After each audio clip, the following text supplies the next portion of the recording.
Eu quero começar com duas histórias, tá? Duas histórias bem breves para vocês entenderem tudo que eu estou falando de modo mais prático e histórias reais, tá? A primeira é de um americano chamado Jesse Livermore. Jesse Livermore. Esse cara nasceu em 1877. Ele rapidamente se tornou, bem cedo, antes dos 30 anos, se tornou um operador de ações, um operador da Bolsa de Valores. Jesse Livermore. E aí, o que acontece? Por que esse cara ficou famoso no meio de tantos? Quando teve o crash de 29, a Quinta-feira Negra, 29 de outubro de 1929, onde o mercado americano, a Bolsa de Valores americanas, perdeu 1/3 de valor. Somando todas as ações, o preço das ações, imagina que o mercado caiu 1/3 em menos de uma semana. Um crash violentíssimo. E aí, conta na história que no dia 29, na hora que ele estava chegando em casa, a esposa dele estava desesperada, completamente maluca. E aí ele perguntou, por que você está assim? E aí ela falou, não, tá saindo um monte de notícia, que a bolsa tá despencando e lá em Wall Street, vários analistas, vários investidores, especuladores se suicidaram. Houve um surto de suicídio. Justamente porque a bolsa caiu e empobreceu um monte de gente, deixou um monte de gente endividada e tudo mais. E ele virou para a esposa dele e falou, hoje foi o melhor dia das nossas vidas no que diz respeito a ganhar dinheiro. Por quê? Esse cara, com um golpe de genialidade, mas também de sorte, ele apostou muito contra o mercado. O que é apostar contra o mercado? Existem operações mais complexas, tá? Que não envolve só comprar e vender ações, onde você pode usar opções. Opções, você vai investir em algo com expectativa para o futuro. Tá? É uma opção de compra, opção de venda, e você pode apostar a favor, apostar como se o mercado vai subir ou se ele vai cair.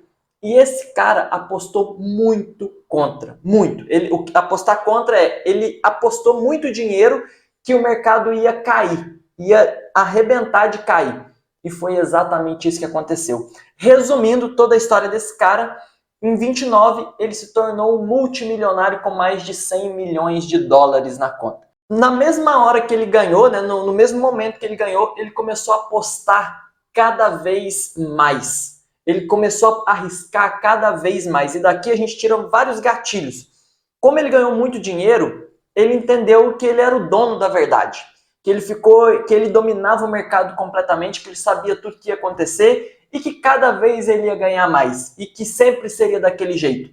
Só que o mercado financeiro ele não tem uma memória. Não é porque o ano passado aconteceu exatamente de um jeito que o ano que vem vai acontecer assim também. E em 4 anos, ele não só perdeu todos os 100 milhões de dólares que ele havia conquistado, como ele se endividou. Porque na alavancagem ele meio que pega dinheiro emprestado para conseguir alavancar mais ainda, arriscar, tentar ganhar mais dinheiro ainda. E ele perdeu completamente, terminou a vida endividado. E ele não só terminou a vida endividado. Imagine você ter acesso a 100 milhões de dólares, podemos falar de reais, não importa.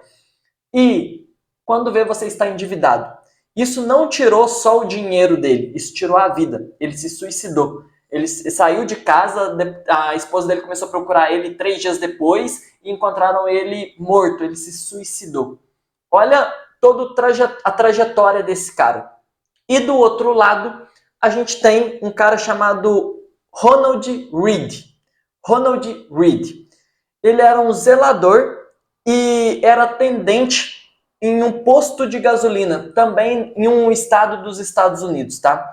Zelador e atendente do posto de gasolina. Esse cara, ele passou uma vida tranquila, sem luxos, sem exageros, sem extravagâncias, e na verdade, durante a vida inteira dele, nem conhecido ele era. Ele morreu com 92 anos e ele ficou conhecido depois que ele morreu. Por quê que ele ficou conhecido depois que ele morreu? Porque nem mesmo a família dele sabia, tá? Nem mesmo o enteado dele sabia, mas depois que ele morreu, descobriram que ele acumulou, tendo a vida inteira sendo zelador e atendente de posto de gasolina. Então, por que eu estou frisando isso? para vocês terem o entendimento do quanto ele ganhava, né? Não é pela profissão, é pelo salário médio que se ganha. E ele acumulou um patrimônio de 8 milhões de dólares em ações. 8 milhões de dólares em ações. Nem a família dele sabia, como eu disse. E como que ele fez isso?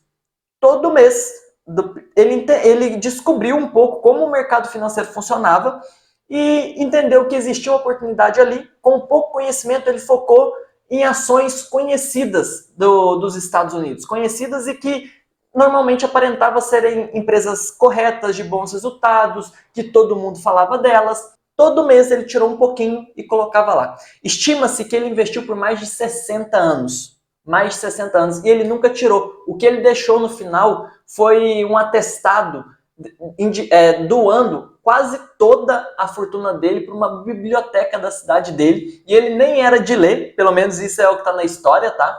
Ele nem era de ler, mas ele deixou todo o dinheiro lá para incentivar outras pessoas, para levar o conhecimento para outras pessoas. E ele foi capaz de fazer isso. Olha o final dessa história. Um zelador que terminou com 8 milhões e um operador de bolsa que terminou endividado e se suicidando. Se eu perguntasse antes para vocês, né, não tivesse dado nenhuma introdução, qual dos dois teria maior potencial de ganhar na bolsa, por lógica, vocês iam falar o operador da bolsa, o que está ali sempre. Mas qual que foi o grande ponto no final? Não foi o conhecimento técnico. O conhecimento técnico, o Jesse Livermore tinha mais. Foi controle das emoções, entender o funcionamento do mercado, ter paciência e impedir que alguns vilões influenciem nos seus resultados. E escaladores, isso vocês precisam frisar, porque a gente fala sempre aqui de conhecimento técnico, né, de buscar melhoração, o melhor fundo imobiliário, a estratégia que vai fazer você chegar a R$200 de dividendos, a 500, a R$1.000, a liberdade financeira. Mas junto desse conhecimento precisa estar o controle emocional, senão não vai.